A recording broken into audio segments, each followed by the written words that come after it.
But the bottom line is, disability is not something to be ashamed of, right? Something to be proud about. Wear it as a badge, yeah? Go to weddings, don't be embarrassed that मैं अपने बच्चे को लेके जाऊंगा तो उधर हमारी बेइज्जती होगी ना, कोई नहीं बेइज्जती होती.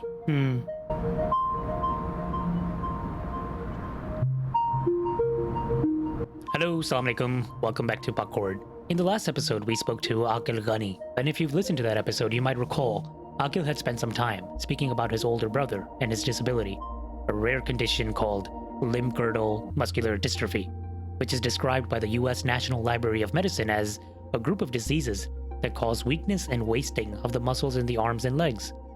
So after we wrapped up that episode, Aqil told me that his brother was very open to speaking to us himself and sharing his life with us, as well as more details about his condition. So our guest today is Adil Ghani, Aqil's older brother from England. Hello? Hello. Yeah, hello. Hey, how are you? I'm fine, thanks. Yourself? Good. First of all, how do you pronounce your name? Is it Adil? Or is it Adil? No, Adil, yeah. Adil? Okay, yeah. Great. Awesome. Well, I'm glad we got in touch. Thanks for doing this, Adil. No worries, thank you for having me.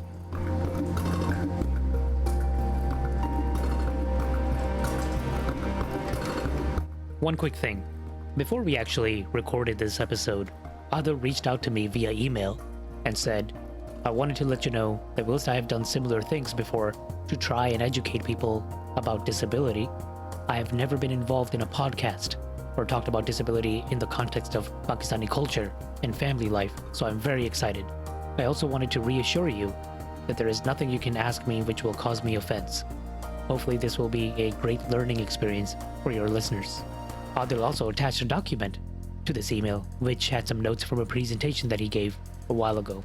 The notes contained a bullet-pointed list of experiences that Adil went through. I'll read out some pieces from those notes from time to time. Here's the beginning. Adil Ghani, 24 years old, and if you haven't guessed already, I am disabled. Here today to talk about life with a disability.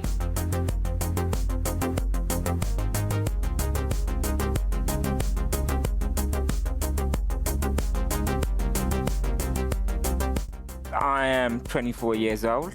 In terms of studies, so in the UK we do GCSEs and A levels. So in school I did 7 GCSEs and I did 3 A levels. But I went to what in the UK is called a special needs school. So it's a school where only people with disabilities attend. And we had a very wide range of people with all different sorts of medical issues and disabilities.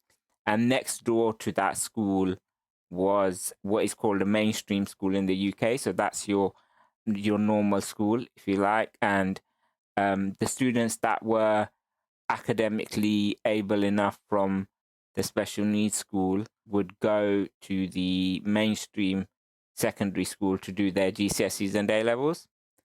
So you got exposed to a bit of a mainstream environment. So that's what I did. In terms of A levels, I studied maths, physics, and chemistry. Okay. I decided not to go to university. And in terms of what I'm doing now, so I work as a recruitment/management consultant for a new company that was set up in September 2018. And we work with corporate organizations to help them around their diversity and inclusion, particularly when it comes to employing persons with disability. That's kind of what I do. That's a bit about who I am. Everyone who works for the firm has some sort of disability or barrier to general employment. Oh, right, yeah. So I suppose a big thing which I've left out is I myself have a disability. I was born with a genetic condition called Limb Girdle Muscular Dystrophy. Birth, April 30th, 1995, in Essex. Parents' first child. No complications during birth. Arrived on my due date, all was well. Diagnosed, age 3. Limb Girdle Muscular Dystrophy. Prognosis, there is no cure. Only condition management to improve quality of life. life expectancy is 18. And basically what that means is, so I was diagnosed at age 3. And at that time, my parents were basically told that this condition, that the science behind it is that basically your muscle cells in your body, each cell slowly leaks out its contents. And then what happens is the cell dies. And so that process happens over time. So the effect of that is basically over time you get progressively weaker.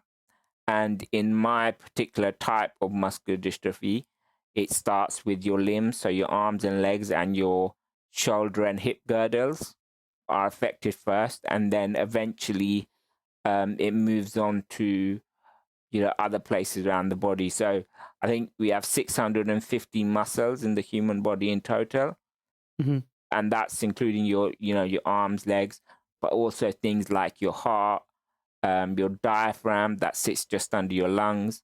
So your breathing can be affected, heart is affected, even your throat, swallowing muscles are affected, and in some cases the brain is also affected. I'm quite fortunate in my case that it isn't, so I don't have any sort of learning difficulties or disabilities. It's primarily all physical. But people with my condition don't tend to live too long. So when I was diagnosed at age 3, my parents were told that the average life expectancy at that time was 18, and it still is the same. I think the eldest living person at that time, I think, was in his mid to late 30s. So yeah. I see. At the time that you were diagnosed. Yeah. Yeah, I see. Now, is this genetic? What exactly is the onset of this disease, or is it random, this condition? Yeah, no. So it's genetic. So both my parents are carriers of the condition. I see. But it doesn't express itself in them. So it doesn't show in them, but they are carriers. Carriers, yeah. Yeah, what happens is, so my parents have got 4 children. I'm the eldest, and then statistically, 2 out of the 4 children should be affected by it. That's what the science sort of says. But in our case, it's only me in my immediate sort of my family, my siblings and my parents. And then even in extended family, I'm the only one who has a disability. Right. Yeah. So there can be people who have the gene, I guess they carry the gene, but don't have the actual condition, right? And then there's a certain chance that every child that is born, I don't know the exact scientific term for it, but there's like a carrier gene and then there's the actual. Yeah. So it can present itself. Yeah. Okay. So you were at age 3, you were kind of diagnosed with this, right? So kind of walk us through your childhood in terms of when you started realizing that, you were different from others, that there is something potentially wrong. Just walk us through like how you felt growing up, what you remember growing up. Yeah. So I don't actually remember my diagnosis process at all. It was a process that took 6 months basically from start to finish. And actually the way that came about was my mum took me, it was just me and my sister at that time, to Pakistan. And we were in Pakistan for about a few months. And my mum's puppo said to her that basically, I don't think Adil is normal, in the sense that the way Adil walks is very different.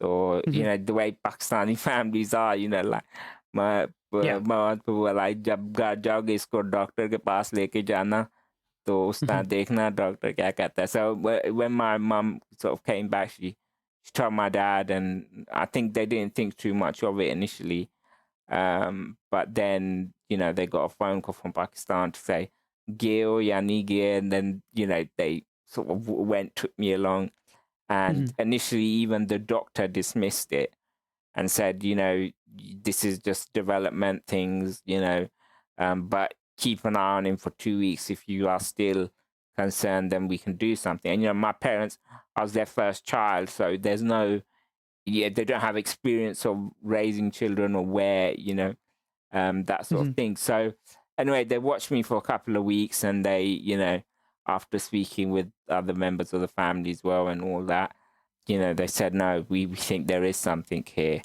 So they went back to the doctor, and then the whole diagnosis was supposed to start, referred to a pediatrician, and then the pediatrician did various tests. And there was actually a blood test they did where there's a value in your blood called your creatine kinase level. Okay. And that value basically tells you the amount of dead muscle cells in your blood. This is all very, overview here. I'm not going into any specifics because I myself don't know. But yeah, it basically shows the amount of dead muscle cells in your blood. And the normal value, I think, is somewhere between 6,000 to 8,000. And my value was 18,000.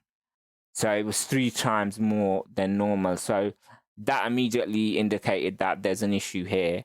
Then they needed to do genetic testing to see exactly what the issue was. And then, after that whole process took 6 months. So then I was diagnosed with limb girdle muscular dystrophy. And in terms of my childhood, I would say I was probably around 5 or 6 when I started to notice a change, and that's very normal in muscular dystrophy. So normally children with muscular dystrophy don't actually get diagnosed until they're about 7, 8 years old, until it becomes very physically visible. So we were lucky in the sense that we got an early diagnosis. But obviously parents aren't going to tell a 3-year-old, oh, this is what you have, right? So my parents never discussed it, but I sort of started noticing around the age of 5 and 6. Age 4 through age 9, getting physically weaker. I started to notice that I wasn't like any other kids. Couldn't play for as long as they did. Had to sit at the side in PE or physical education lessons, using a wheelchair part-time. If I was going to be going somewhere where a lot of walking was required, I needed a wheelchair. I was angry. I was angry at the world. Why me? When family gatherings, you're playing with your cousins and, running around, I'd get tired after 5-10 minutes and, everyone else is all right, still running around. And I'd be thinking, why is this happening to me? At the time, I would say to my parents, like, I'm not like everyone else. I can't do what everyone else does. And they'd say, yeah, you're not. And this is why. They said, very simple explanation that, your muscles are the way they are. But, this is what it is. And it doesn't matter. Everybody has something wrong with them. My dad used to wear glasses at the time. So there was one night where I was crying and saying to him, out of all the people in the world, why would God do this to me? And, like none of my brothers and sisters, no one else in my family, no one understands. And my dad turned around to me and he goes, well, I wear glasses, so I'm disabled as well. And I turned around and went, well, it's not the same as not being able to walk properly, right? And how old were you at that time when you said that? It's probably about 7 or 8. And, I would be in a process where basically every 2 or 3 months, there'd be a moment in my life where I would just realize what my life is and that I'm not like everyone else. And then I'd spend, up to 3 or 4 hours crying about it. Right. And my parents let that happen. They never lied to me and said, oh, well, you're going to get better and all this, that. They always said, well, yeah, this is what it is. Right. And you have to. They would say, well, yeah, it's okay to cry about it, but what is it going to do? What is it going to, how crying about it, how's that going to help? Yeah. Well, now that you're grown up, do you understand how your parents felt at that time? Do you have more insight now into how your parents reacted? Yeah, I mean, it's tough, right? So in Pakistani culture generally, I'd say that when there's a disability, right, in any family, I think the people around you, the first immediate thing is, oh, hi, bachare and all this, that. And then it gets to a point where koi na koi to wajah hoegi ji, theek hai, koi na koi galti ki hoegi. ठीक है खुदा जिसका सजा दे रहे उन्हें ठीक है and in terms of explaining to my extended family what my parents did was they said well look this is the situation and you know my dad says you know when they were telling my grandparents and extended family like a lot of the you know like my grandmother was crying my mum was all okay dad was all okay and my grandmother's crying when my khalas heard about it you know she's crying as well and all this that my parents like saying to them well look hang on a minute yeah all right fine it's all right to cry but no don't ever cry in front of Adil and don't ever let Adil see right Adil should never see the fact that what he has an emotional impact on any of the people around him right because that's only going to make him feel like he's the cause of the issue right or whatever it is and they actually said to him funny story is they said you treat him like you would your own child so if Adil is doing something stupid you know थप्पड़ लगाने से नहीं डरना मतलब लगा दो yeah right and like right. you know tell him off and that kind of thing but I think culturally as well there's two sides there's that one side where koi na koi wajah again the other side is all bachare right and no one has any expectations from the individual that's disabled right so no one expects anything from them right in comparison all your cousins and everything, you know, yeah, you're going to university, you're going to do this, you're going to do that. No one expects the kid with a disability to do anything. And then, you know, when you do something, it's like, oh, well, that's fantastic, you know. Chalo acha ho gaya, right? There's no like thing of, I don't think there's a real appreciation in terms of extended family of what that family unit or what that individual with the disability is going through. I would say extended family probably understand about 25% of what's involved. Yeah, because they don't see you day to day. That might be part of the reason. Yeah. And of course, the understanding of these types of especially rare conditions is often very low among people. Right? Yeah, definitely, yeah. Yeah, then you tie it in with the cultural kind of stereotypes like you've mentioned earlier. That muddies things up even more. Prevents people from kind of learning more about it. Yeah. So you shared that story of you and your dad. That was about when you were 7. You were still able to walk up until, I think, age 9 or so. Is that right? Yeah. So I was still walking up until about, 8 or 9, I'd say. And then even after that, I was still able to stand for a while. Yeah. I see. Stopped walking in 2004 at age 9. Process took 6 months. Saw myself deteriorating in front of my very own eyes. Massive change to life for me and my family. Age 10 through age 14. Wheelchair full time. Went from using a manual wheelchair to an electric wheelchair because my arms became weaker. How did this affect your school life? Were you going to regular school from the very beginning or were you going to a specialized school later on? No. So from the beginning, I was in what in the UK you call mainstream, so that's your normal school. Yeah. And what happened is basically progressively, I think my parents realized that, you know, the environment, yes, while it works, right, the people around me, in terms of the staff and the students as well, they don't have experience of, right? So from a staff perspective, they don't really know how to deal with it. They deal with it best they can, but they don't have any specialized knowledge. In terms of students, you know, if you're the odd one out, right, then, you know, in a room of 500 5-year-olds, right, and you're the only odd one out, those 5-year-olds are going to ask, well, why can't that person walk, right? So you get a bit of that. But also, I think my parents started to realize that actually there might be a better alternative. And so my dad found the special needs school. So I started there probably what is in the UK year 4, year 5, which is around sort of 7, 8.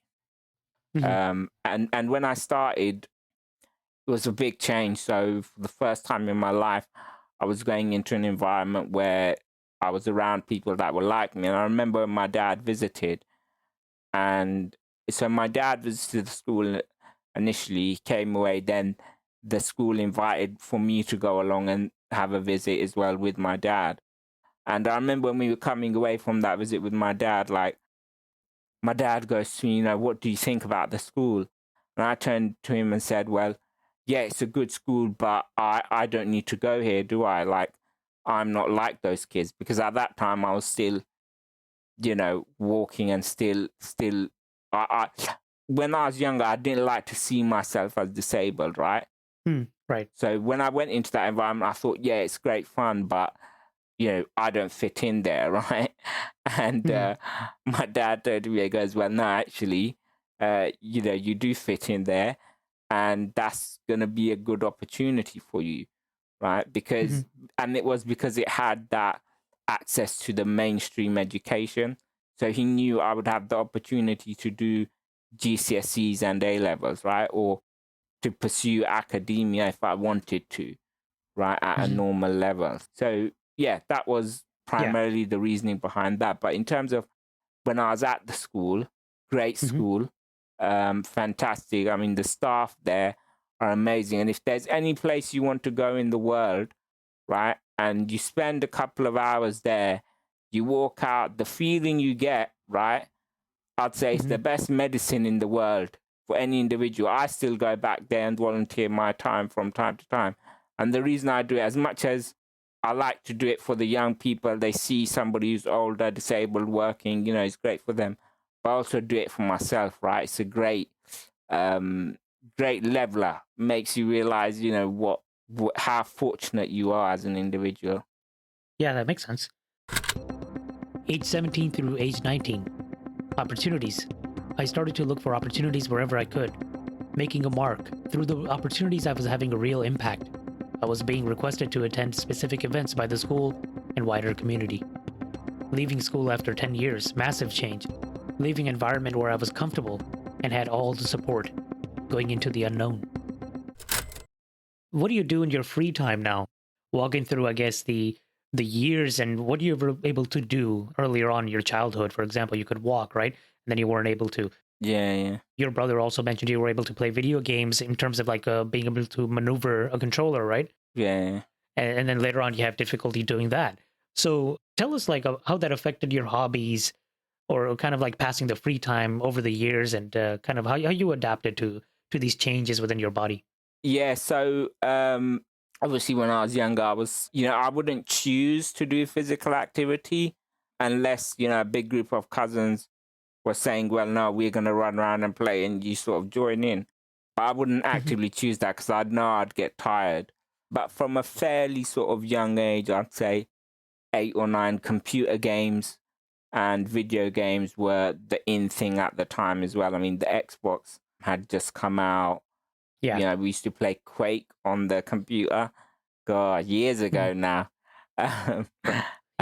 Stuff like that. So primarily used to do those sorts of things. And as I got older, I'd say I was probably, my hobbies weren't affected too much because it was primarily playing Xbox, right? And that, and sort of watching TV and the general things you do. But when I was, so this is back in 2014, it happened very quickly over a summer, basically. So we had a family wedding that was happening, and one of my khalas came from Pakistan and brought my cousins along with her. And one of my cousins, he's a couple of years younger than me. And there was 3 of us cousins in the house at the time. And so we were playing Xbox pretty much every night, FIFA. And I slowly realized that actually I'm going to have to stop playing, because what was happening was the amount of energy I was putting in, right, physically, and the amount of enjoyment I was getting out was not matching up. So I was putting in too much energy for the amount of enjoyment I was getting. But also because of how my hands were and where the movement was changing, I was no longer, it sounds really bad, like it sounds like I'm a top athlete, but I was no longer playing at a competitive level. Whereas before, maybe it was 60-40, them winning. Right. Now it was getting to a point where it was, 80-20 or 90% of the time they're winning, right? So then it doesn't become fun anymore. What age were you again when that realization happened? That was 19. I was 19. I see. And then, so over that summer, and then basically, so that started in sort of June, July. And then by September, October, I had stopped playing Xbox completely. And that was a big change. I was still playing games here and there, but they were single player games where there was no like competition. Games like Assassin's Creed or something where it's right, like campaign based games. Where you're not playing against anyone, and even them as well. I'd get to a point where I'd think, I'd feel like energized today, I'll do it. I turn it on, and half an hour later, I'm calling someone to turn the Xbox off again. And they're like, "Oh, well, you just started. Why are you?" I'd be like, "Oh, I'm just tired." Right. So, do you still play games now? Right now? No. So there's a charity in the UK called Special Effect that help people with disabilities around gaming and things. So I reached out to them a couple of years ago, and they did help me out quite a bit with stuff. But I suppose just as you get older as well, you lose a bit of interest in that. So I don't play games now. Primarily what I do now is Netflix, Amazon Prime, movies, TVs. I watch a lot of Pakistani drama on YouTube with the family. Yeah. Did you watch Mere Paas Tum Ho? Yeah. We couldn't get the last 2 episodes, but we watched the... Yeah. Well, my mum watched it all the way through. I picked up sort of the last 8 or 9 episodes. Yeah. And Hira, I think my sister, she watched it all the way through as well. But interesting. Yeah. Okay. So a lot of TV consumption, right? Netflix. Yeah, and then also YouTube as well. So I watch a lot of YouTube, a lot of like game walkthroughs. So I feel like I still I'm not playing it, but you're watching someone else play it, you feel a bit like, you're kind of going through it, yeah. Yeah, or if there's just a game out there that you hear, like, this was an awesome game, like, I watched the playthrough of it. Yeah, that's fantastic. When those things first started happening on YouTube, when people started publishing their playthroughs, right? A lot of people, including myself, would sometimes ask, like, hey, why would you want to watch somebody play a game when you could play it yourself? Unless you're stuck at a, like a crucial part, and then you can't get past it, and you need to see somebody else. See how they've done it. But now, you when you hear these types of things, you realize, okay, there are people, not just people with disabilities, but there are a lot of people, even in my family, who watch those types of playthroughs, and they get a lot of satisfaction out of them just by watching somebody else do it. Not only that, but also I think in games as well, there's a certain, particularly in games like Assassin's Creed, there's a storyline to it, and it's for that kind of thing as well. Admittedly, the amount of walkthroughs I've watched has probably gone down over the years, but still every now and then, if there's a big game that's like amazing, then Yeah. Age 15 to age 16. PMA, positive mental attitude. Sit down comedy. Learn to laugh at myself and to look at disability in a funny, different way. Sports. I was a sports leader within school. Represented South London at the National Table Cricket Finals. Extracurricular activities. Bromley Youth Council. Founding member of Bromley Young Advisors. Leading after-school sports clubs. Talking about disability in schools and other organizations. Further weakness. I could no longer feed myself and other general weakness. Yeah, so what's your daily routine like right now?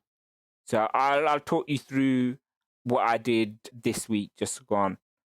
Yeah, so I had basically Monday, Tuesday, and Wednesday was normal. So I'd normally get up around. So during the night, I have to be turned.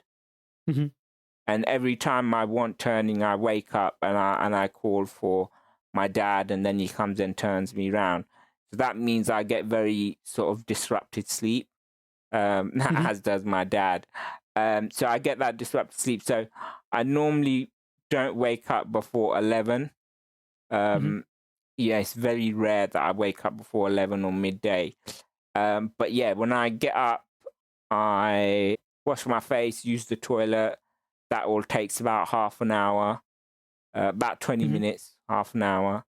Now I'm on heart medication as well, so I take my medication and then I go and sit in front of my tablet and check my work emails and see if I have anything to do there. If I don't, then I'll, go on Netflix or TV or whatever. If I've got work to do, then I'll get on with that. And I'll sort of do that around till about 5, 6, by which time my mum gets back from work. So then, we sit down, I go downstairs, eat, watch dramas till about 9, 10, 11. Then, inevitably, the way my family is, we watch a drama and then it leads to a debate about, ye kya jo log is drama mein kar rahe hain, sahi kar rahe hain ya galat kar rahe hain, kya khayal hai, all stuff like that. That's required, yeah. So yeah, mandatory. Yeah, that kind of adds an extra hour on to watching any drama. Yeah, my parents might watch a bit of the Pakistani news on YouTube or some talk shows, just see what's happening, or some religious videos or some sort of interesting thing on YouTube. So then around midnight, 1 in the morning, I start getting ready for bed. Again, that process is 20 minutes, half an hour. Yeah. And then I take medication, I go to sleep, and I wear a ventilator when I sleep at night to help me with my breathing. I see. Which is quite interesting. So I didn't realize this, but during the day, your muscles actively look for a brain signal to breathe, right? And during the night, what happens is you enter this stage where you can call it like passive breathing, where your brain no longer sends that signal, then your muscles kick into doing it naturally, right? As an instinct, right? So they naturally start breathing. Now, in a normal human being, that system works fine. In my case, during the day, because my muscles are weak, when the signal is sent, my body knows to take a deeper breath, right? Or to put a bit more energy into taking that breath. But when the muscles go to their passive mode, because they don't have the strength and they're not being sent the signal to take the deep breath, to take a deeper breath consciously, they then don't take a deep enough breath. And what can happen is your lungs can fill up with carbon dioxide and you can get carbon dioxide poisoning in your blood. And so to prevent that, I see. That I have a ventilator, so it makes sure what it does is basically as I breathe in, it forcibly shoves air through my nose into my lungs, and then I breathe it out, and then when I breathe in again, it does the same thing. So all night there's like a noise. It's like blowing up something, like an air pump. Yeah, just sends air in and then out again. Yeah, I see. Now, in terms of your family, coming back to your family, right? So your mom, dad, seems like you spend a lot of time with your parents, right? Yeah, so my dad is my primary carer. Yeah. And then obviously mum secondary and Aqil, my brother, and then Iyaz as well. Hira's at university at the moment. But Aqil and Iyaz help out quite a bit with, like using the toilet. I don't like Aqil and Iyaz to feed me just because they don't do it as well as I want it done. So I prefer my mum and dad to feed me. But yeah, my dad's my primary carer, and then mum as well. Yeah, I spend a lot of time with all of them, but particularly with dad. Like I'm basically 24 hours a day with dad. Yeah. When you're not at work, right?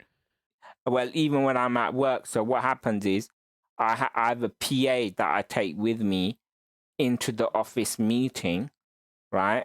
And that PA does all the physical stuff I need. But dad is never more than 5 minutes away from wherever I am.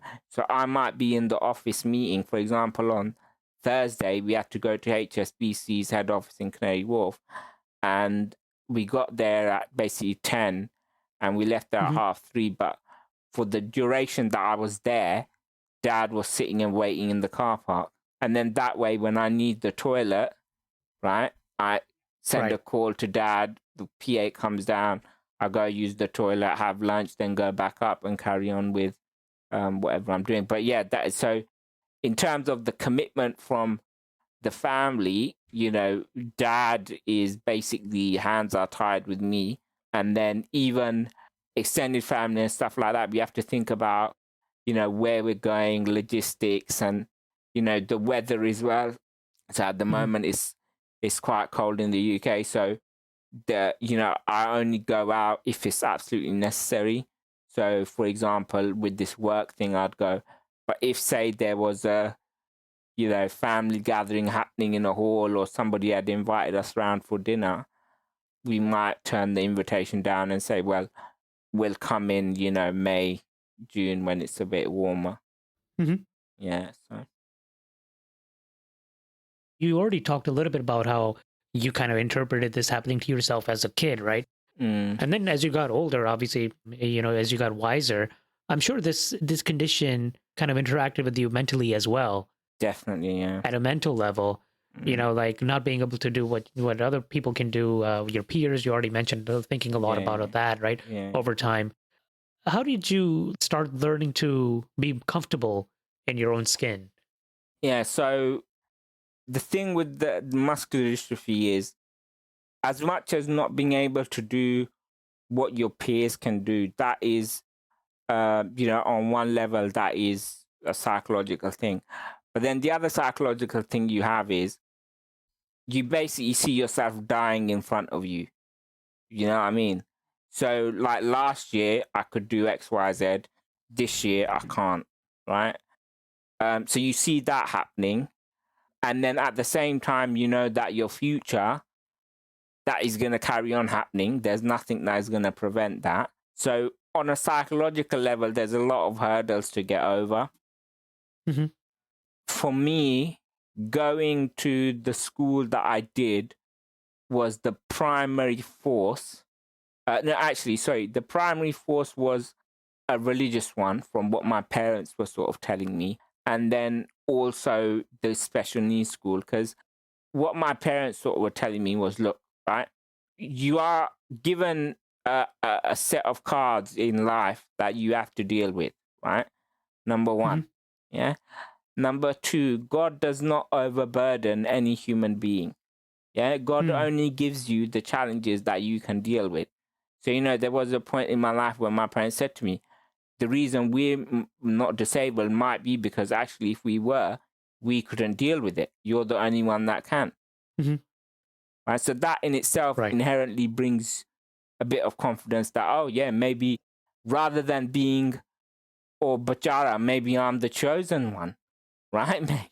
Maybe I am, you know, that kind of thing, right? So that helped a lot as well. But also with the special needs schools, on a daily basis, seeing people that are in a worse off position than you are.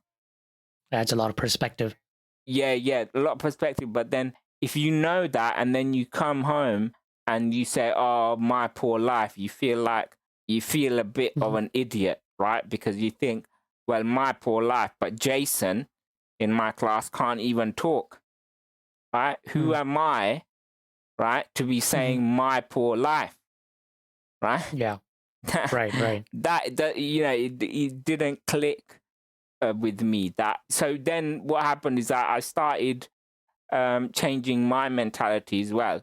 So I started to accept, right, well, this is the way it is, right? My parents, people around me, no one can do anything about it. The only thing or person or whatever that can do something about it is God, right? I've been given this challenge by God, okay? And I have to deal with it the best I can.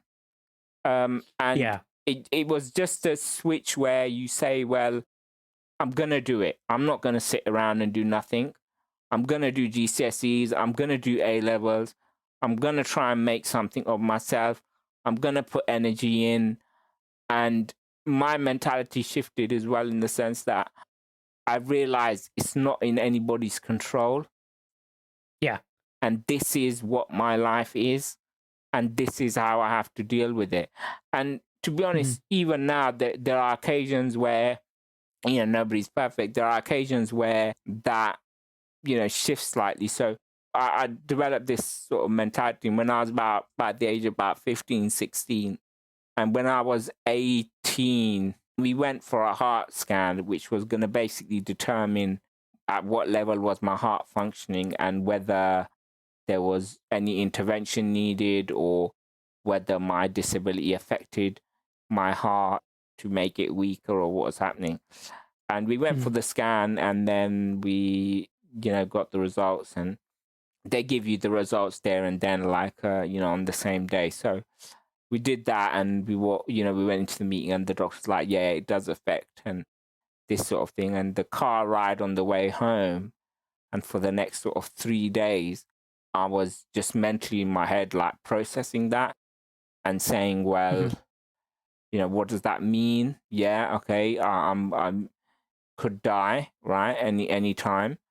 So could anybody else, right? But at the same time, what medicine and knowledge we have tells me that I'm likely to die before I see my brothers or sisters get married, or my nieces or nephews, or more than likely I'm going to miss out on a huge portion of life. Sort of processing that and thinking to yourself, it's a very sort of humbling experience. And I suppose you sort of register it, you accept it, and then you say, there's nothing I can do, right? Move on. That's it.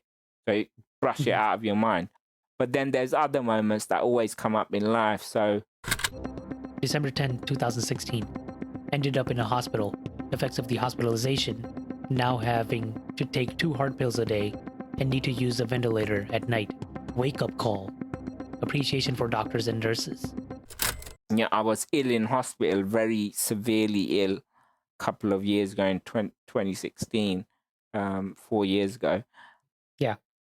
That was the first time really that we, in our household, whilst my parents knew, I knew I don't think Aqil and Yaz, my 2 younger brothers, I don't think they necessarily knew it as much, but certainly Hira, my sister, did, that my life did have a limit on it that was unnatural. They knew that I'm not going to live very long. And that was the first taste where that thought was brought right to the forefront of our mind, right? Because the doctor were basically saying, make preparations for Adil's funeral. And, for my family and stuff, it was a very hard time. For me personally, at the time, I didn't really know what was going on. Cognitively, I was not, like, I knew what was happening around me, but if someone asked me to analyze the situation, I couldn't do it. Like, I couldn't analyze what was going on. And it was only when I came out of hospital that, like, mum, dad, and, sat me down, told me all their perspectives, like, here are my brothers, and what had actually happened to me. And that was the first time in my life as well where I'd always had this thought in the back of my mind that, I'm not going to live as long as everyone else. But that was the first time where it was like, bam, wake up call, this is real. Yeah. Like, you this is not a back of the mind thought anymore. And that took me a good 2 or 3 months. And it was actually during that time there was an occasion where I did, in front of my dad, like I cried, and I was saying to him, like, that whole thing again, you don't understand, like, I might not be around to see my sister get married, right? Or for my brothers to have kids, or, I'm not going to see all that, right? And what's happening kind of thing. And, my dad turned around, this, again, so my parents have always been very real with me. They don't fill me up with fantasies of things that are not possible, right? So they said to me, well, this is it, right? And that is your reality, and you have to find a way to come to terms with that. But remember, all the support and help you need is going to come from God, right? And He's going to help you through that. So then, after 2 or 3 months, I I has accepted that reality once again, that, you know, my life is on a time limit here, and I accepted that, you know, it's going to come. And then I decided basically I need to try and sort of do things where I'm giving up my time, or I'm trying to make the world somewhat of a better place. So, for example, in the work that we do, we're making opportunities for people with disabilities, you know, and God's put me in a unique position, right? There's not many people out there with disabilities who can articulate and cognitively tell you how they're feeling or try and improve things. So I feel like I've been put in a unique position, and it would be a real waste if I didn't share my experiences with people and try and make improvements. Make a difference, right? Yeah. For a lot of people, that's what the goal of life is. No matter how long your life is, some people live to 100 and don't make any difference, and some live. You know, you see this in history, authors and writers and all sorts of, you know, philosophers who have died young, and yet they've made such a big difference throughout their life. Yeah. I mean, I'm not saying that that's what I want to be, the next Einstein or anything. At the end of the day, if history doesn't remember me, that's fine. But for my own self, again, this is the egotistical thing as well, right? That human nature has. For my own self, I want to know that actually I did things that made some difference. You know, even if one person walks out from one of my presentations and says, or remembers that, right? And uses it in their life, or it has an impact on them, then that is ultimately the best we can ask for, right? Right. Back to life. Slowly things got back to some normality. I knew it was very real possibility something like this could happen again, and that next time I may not make it. Job opportunity with TAP. Volunteering. I believe it's important to give back time and energy to the people and community that helped you get to where you are today. And then you mentioned how that was obviously kind of a dark stage of your life, right? So for about 2-3 months, this affected you, that, you started thinking that, wow, this is actually real. Yeah. Has these experiences made you more religious over time? You mentioned a verse from the Quran, you know, that you don't suffer more than you can bear, right? Yeah. In paraphrased. So has this over time made you more religious, or have you felt any resentment or anything like that? I don't feel any resentment. We've always been, it depends what you mean by religious. I mean, I am religious in the sense that I know there is a God, right? And if somebody was to document my life, and what you'd call the amount of coincidences there have been, it just can't happen. So there's definitely a God, and he's definitely watching over me and helping me, right? Literally every step of the way. And that is something that I know and believe to exist, or I know exists, right? And, you know, I can list 100 instances, right, of where things have just fallen into place and things have worked out where actually there was no reason for them to, right? Yeah. In that sense, yes. In the traditional sort of religious sense, I don't read namaz 5 times a day. I pray to God. I do pray, but I don't read namaz 5 times a day. I've read the Quran in Arabic. I've read about the first 100 ayahs in English, but beyond that, I haven't read any more in terms of translation. That's something I do want to do. I think partly it's laziness more than anything, but it's something that I plan to do, yeah. But in terms of having having a near-death experience like that and having an epic realization of, oh my goodness, like, you know, I need to do this or that or the other, it wasn't like that. The realization that I just had was that I knew I've not got as much time as everyone else will have potentially on this earth, right? But at the same time, because of what had happened to me after that, getting this job opportunity, which basically landed in my lap out of nowhere, I also learned not to lose hope. And that's one of the worst things I think anybody can do, is lose hope. Right. before this, like before getting that job, like my thinking was, right, I'm never going to get a job. I'm never going to get married. I'm never going to have kids. Just is not there for me. When I got the job, I felt so internally like I felt a bit like crap, basically, for not having the hope that things like this could happen. And that, in a sense, I think can be classed as you lose your faith, right? In good things can still happen, right? So I did that, and then I realized that that's what I had done, and I corrected that. So now, like I do have hope that I know those things are going to be difficult to happen to me, but I know they can, right? Also, when I was younger, I'd never used to believe that there'd be a cure for this condition in my lifetime. Now I think it's different, could happen, right? Yeah. Okay, and there's that possibility, but it's a measured possibility, right? Because whilst we also believe in miracles and we believe in anything can happen, God has given us brains and science to have measured hope, right? So I don't hope that one day I'll wake up in the morning and I'll be able to walk. I don't have that hope, but I have hope that maybe there'll be something that'll either cure me or make my situation slightly better. And that's already happened in terms of this job. I've been doing this, and the amount of mental satisfaction and the amount of positive stuff it's given me, right, has already, I think, put off a lot of medical situations.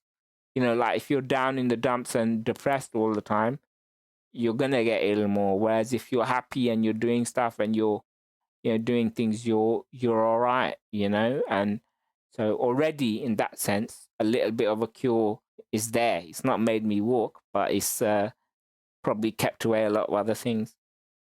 Yeah. I mean, what's true is also this, that every day you live today, right? 2020 now, actually. Yeah. Every day is the day that humanity's at its peak in terms of what we're discovering scientifically, medically. And there's new things. I myself work for a pharmaceutical company, by the way. Right. There's a lot going on. Exactly. Yeah, you never know. Yeah, you never know. But it needs to be, I don't have blind hope in the sense that I don't live for that moment to happen, but I know it could, right? So, and I think that's a key distinction is, I'd say to anybody with a disability is be very real, live within the limits you have. Know that those limits can be broadened, right? Or those boundaries can be moved, but be real to yourself, and that's important. Absolutely. Anything else that you'd like to share with our audience? The only thing I would say is, when it comes to disability, right, it can touch anybody at any stage in life, and that's the reality, right? So, and quite often, until things happen to us, we don't think about them, and that is the natural, the way things are, and that's fine. I don't think there's anything wrong with that, but I think it's worth looking at every now and then what you do have, and either meeting people or looking up and seeing, or knowing that there are people in the world that don't have what you have, and are not living as great a life as you might be, and to be appreciative of that. The other thing I would say is disability. If you have a child with disability, it is not a punishment from God. It's a blessing for any parent, any individual that has a disability. It is a blessing. I can say that underlined. If anyone wants to have a debate with me on that, I'm ready. Yeah, talk a little bit more about that, by the way. Like, in what way would it be considered a blessing? A blessing, yeah. Okay, so simple things, right? So, look at me. I can't scratch my own nose, yeah? So if I'm in an environment where I am going to get angry or worked up, right? I can't get so worked up. I might get mentally, but physically I can never get so worked up that I end up killing anyone. Yeah? this happens often, particularly in a lot in sort of our community. What can happen is there's an argument, got out of hand, someone picked up a gun, shot the other person, didn't mean to, you've committed murder. Yeah? Yeah, right. Maybe not consciously, but whatever. I'm saved from that sin. Yeah? God has physically not given me the power to do that. And that in itself is a blessing. Is a big blessing. Amongst that, other things, right? So things like hitting people, right? I can't do that. The only pain I can cause to somebody is with my words. Yeah? So he's given me the ability to do that, but there's so many other things where he's taken things out of my hands, right? And it is a blessing, right? You know, he's taken things out of my hand where I can't just do things out of impulse. Yeah? I'm saved from a lot of things. So in that sense, it's a blessing. Also, it's a blessing in the sense that the amount of mental development you do, right, is more than the average person. So, like I said, by age 15, 16, I'd accepted my situation. I decided I was going to do something, right, productive and that kind of thing. Sometimes people don't have those moments in their life till they're 30, 40. You almost are forced into developing and forming ideas a lot quicker. So it is a blessing. And I'd say to any parents that are out there, or anybody out there with a disability who feels like they need somebody to talk to or they want some support, I'm here, right? And my family as well, right? Would be more than happy to. We can't help in terms of, you know, giving money or things like that, but in terms of emotional support and someone to talk to, right? Yeah, that's something I already do. But the bottom line is, disability is not something to be ashamed of, right? Something to be proud about. Wear it as a badge. Yeah. Go to weddings. Don't be embarrassed that मैं अपने बच्चे को लेके जाऊंगा तो उधर हमारी बेइज्जती होगी. ना, कोई नहीं बेइज्जती होती. You go there, you have a good time, you dance. In fact, you make sure that that kid in the wheelchair gets up on the stage and makes everyone wait 20 minutes to have his picture taken with the bride and groom, because that person is a human being as well. And so what if you cause a bit of inconvenience to other people and the world, right? The world is for everyone, and people need to learn sometimes things happen that are out of your control, right? And it doesn't matter. So, but don't get me wrong, I've met people whose families, you know, we met somebody who they didn't take their daughter to weddings or to family gatherings, right? And they kept her at home because of the cultural aspect. This was in Pakistan, because of the cultural thing. And we said to them, you know, you can't do that, because at the end of the day, she's a human being as well. And the more you do that, the more someone goes in their shell. So allow the person to grow, right? And let them discover who they are as well, or what they are.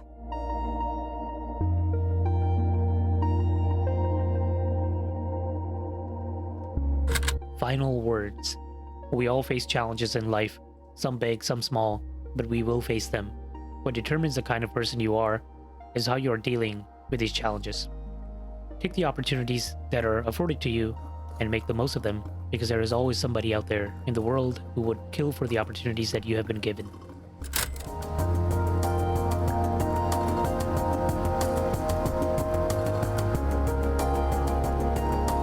All right, Adil, thanks so much for taking out your time for us and speaking to our listeners. No, awesome. No, thank you. Thank you for the opportunity. All right, then. Take care. Bye. Bye-bye. Bye-bye. Bye-bye.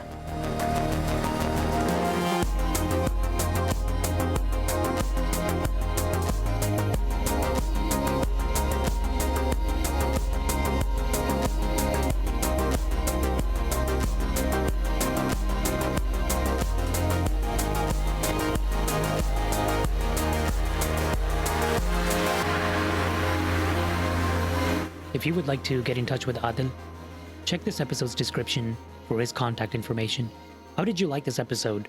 DM us on Instagram or leave a comment on this episode's page on our website, puckware.com. We love feedback and discussion. And as always, thank you for listening. Hope you enjoyed this.